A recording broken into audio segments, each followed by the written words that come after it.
ಧಿಕ್ಕಾರ ಧಿಕ್ಕಾರ ಅಧ್ಯಕ್ಷರಿಗೆ ಧಿಕ್ಕಾರ ಧಿಕ್ಕಾರ ಧಿಕ್ಕಾರ ಅಧ್ಯಕ್ಷರಿಗೆ ಧಿಕ್ಕಾರ ಧಿಕ್ಕಾರ ಧಿಕ್ಕಾರ ಮುಖ್ಯಮಂತ್ರಿಗಳಿಗೆ ಧಿಕ್ಕಾರ ಬೇಕೇ ಬೇಕು ನ್ಯಾಯ ಬೇಕು ಬೇಕೇ ಬೇಕು ನ್ಯಾಯ ಬೇಕು ಎಲ್ಲಿ ತನಕ ಹೋರಾಟ ಗೆಲ್ಲುವ ತನಕ ಹೋರಾಟ ಯಾತಕ್ಕಾಗಿ ಹೋರಾಟ ನ್ಯಾಯಕ್ಕಾಗಿ ಹೋರಾಟ ಯಾರಿಗಾಗಿ ಹೋರಾಟ ನ್ಯಾಯಕ್ಕಾಗಿ ಹೋರಾಟ ಈ ದಿನ ಮಳವಳ್ಳಿ ಪುರಸಭಾ ಆವರಣದಲ್ಲಿ ಪುರಸಭೆಯ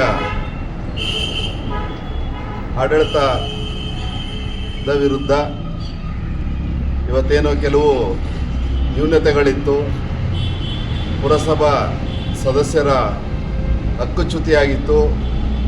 ಆ ಒಂದು ಕಾರಣದಿಂದ ಪುರಸಭೆಯ ಉಪಾಧ್ಯಕ್ಷರು, ಸ್ಥಾಯಿ ಸಮಿತಿ ಅಧ್ಯಕ್ಷರು ಹಾಗೂ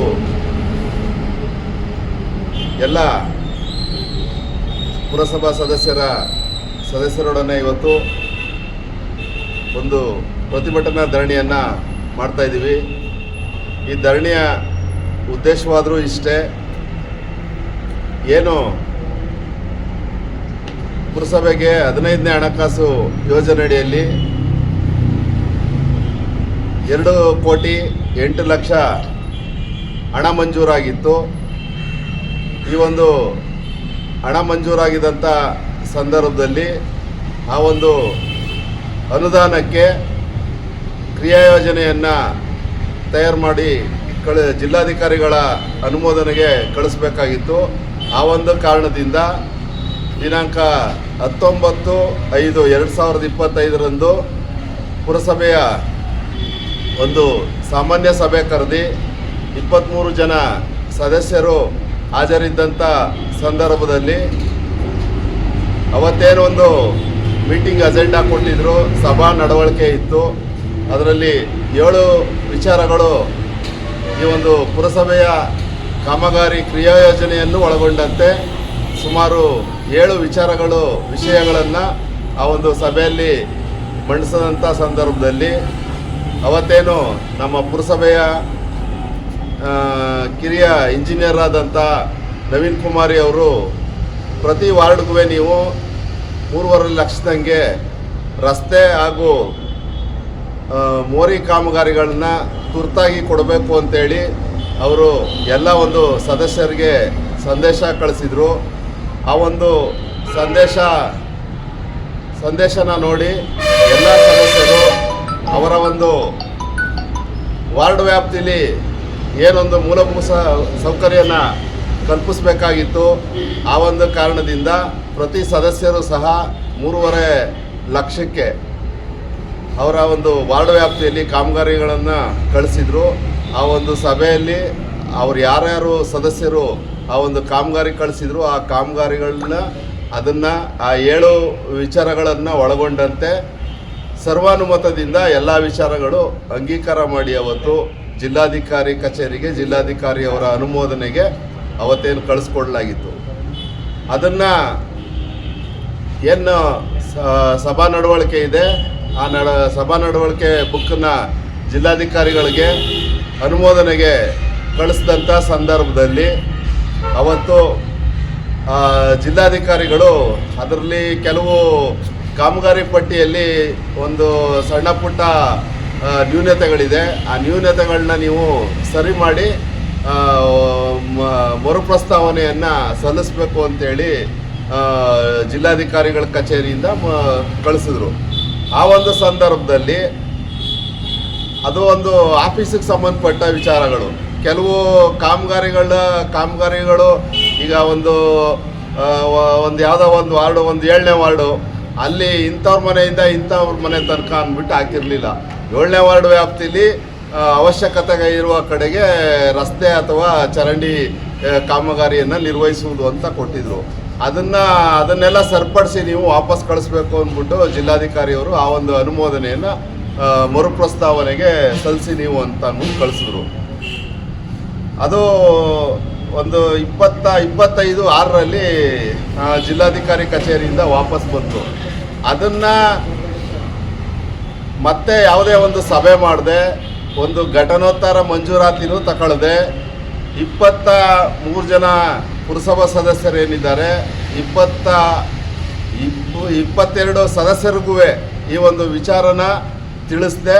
ಮೊನ್ನೆ ಏಕಾಏಕಿ ಆ ಒಂದು 2,08,00,000 ಏನೊಂದು ಗ್ರ್ಯಾಂಟ್ ಬಂದಿತ್ತು, ಅದು ನಿರ್ಬಂಧಿತ ಅನಿರ್ಬಂಧಿತ ಅಂದ್ಬಿಟ್ಟು ಟೈಡ್ ಆ್ಯಂಡ್ ಅನ್ಟೈಡ್ ಗ್ರ್ಯಾಂಟು ಅಂತೇನಿರ್ತದೆ, ಅದು ಒಂದು ಸರ್ಕಾರದ ಮಾರ್ಗಸೂಚಿ ಏನಿರ್ತದೆ, ಆ ಒಂದು ಮಾರ್ಗಸೂಚಿಯನ್ನು ಉಲ್ಲಂಘಿಸಿ ಕೇವಲ ಒಂದು 3 ವಾರ್ಡ್ಗಳಿಗೆ 3 ವಾರ್ಡ್ಗಳಿಗೆ ಮಾತ್ರ ಸೀಮಿತ ಮಾಡಿ 30 ಲಕ್ಷ 23 ಲಕ್ಷನ ಅದನ್ನು ಯಾವುದೇ ಒಂದು ಸಭೆಗೂ ಮಂಡಿಸದೆ ಯಾವೊಬ್ಬ ಸದಸ್ಯರು ಗಮನಕ್ಕೂ ತರದೆ ಏಕಾಏಕಿ ಅದನ್ನು 3 ದಿನದಲ್ಲಿ ಮುಖ್ಯಾಧಿಕಾರಿಗಳು ಹಾಗೂ ಅಧ್ಯಕ್ಷರು ಆ ಒಂದು ಪ್ರಸ್ತಾವನೆಯನ್ನು ಜಿಲ್ಲಾಧಿಕಾರಿಗಳಿಗೆ ತಲುಪಿಸಿದರು. ಆ ಒಂದು ವಿಚಾರ ಗೊತ್ತಾಗಿ ನಾವೆಲ್ಲ ಇವತ್ತು ಹಿಂದೆ ಏನು 19/5/2025 ವಿಶೇಷ ಸಾಮಾನ್ಯ ಸಭೆ ನಡೀತು.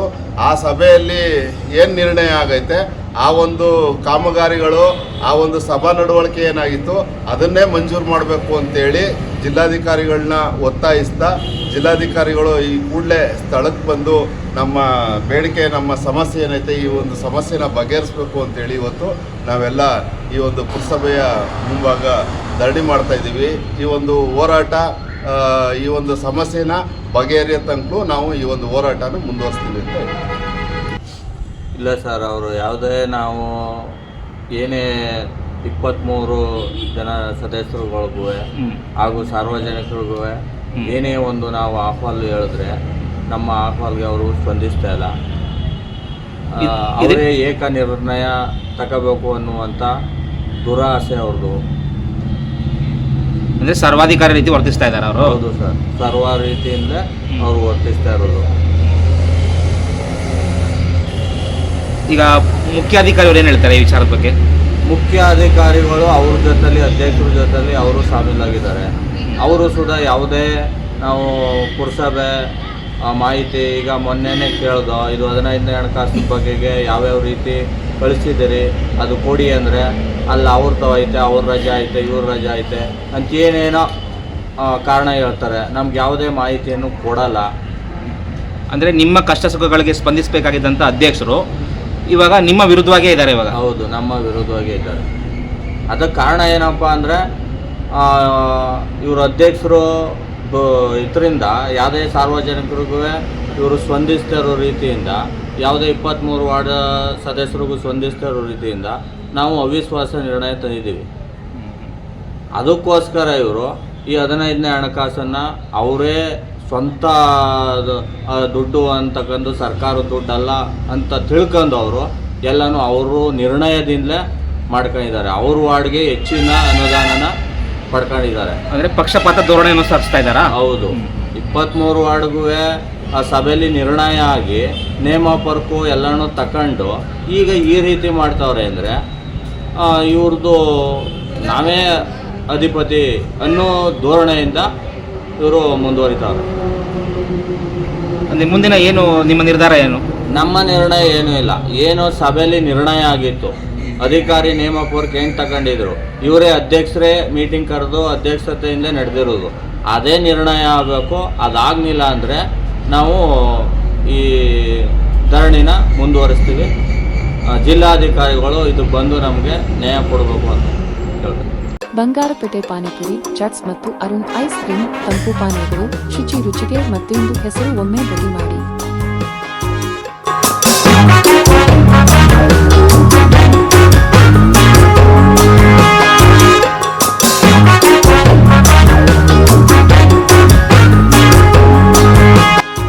ಬಂಗಾರಪೇಟೆ ಪಾನಿಪುರಿ, ಚಾಟ್ಸ್ ಮತ್ತು ಅರುಣ್ ಐಸ್ ಕ್ರೀಮ್ ತಂಪು ಪಾನೀಯಗಳು ಶುಚಿ ರುಚಿಗೆ ಮತ್ತೊಂದು ಹೆಸರು, ಒಮ್ಮೆ ಭೇಟಿ ಮಾಡಿ.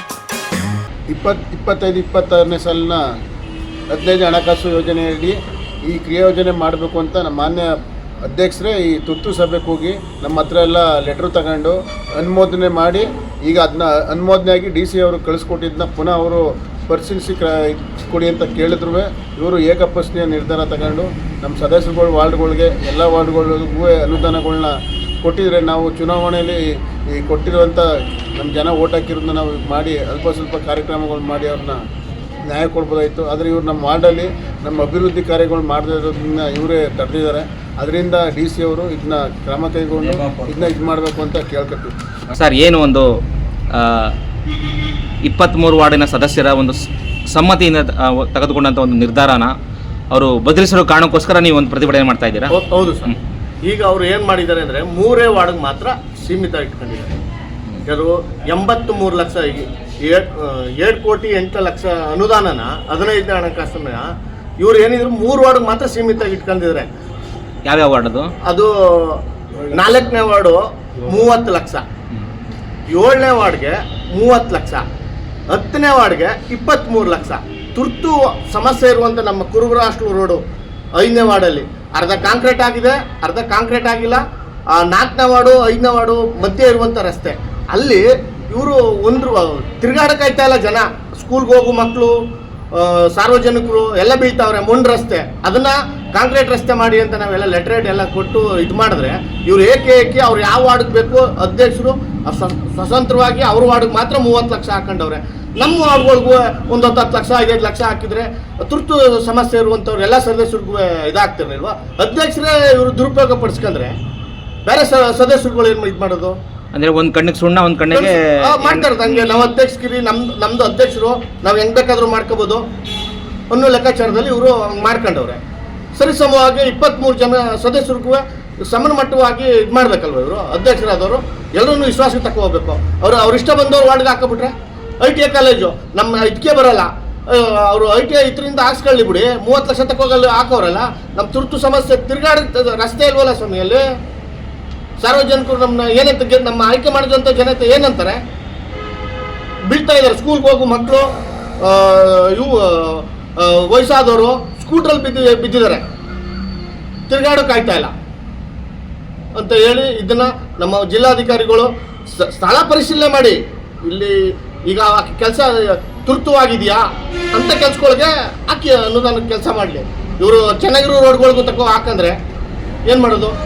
ನಾವೇನು ಮಾಡೋದು ಸದಸ್ಯರುಗಳು ಅಂತ ನಮ್ಮ ಮನವಿ.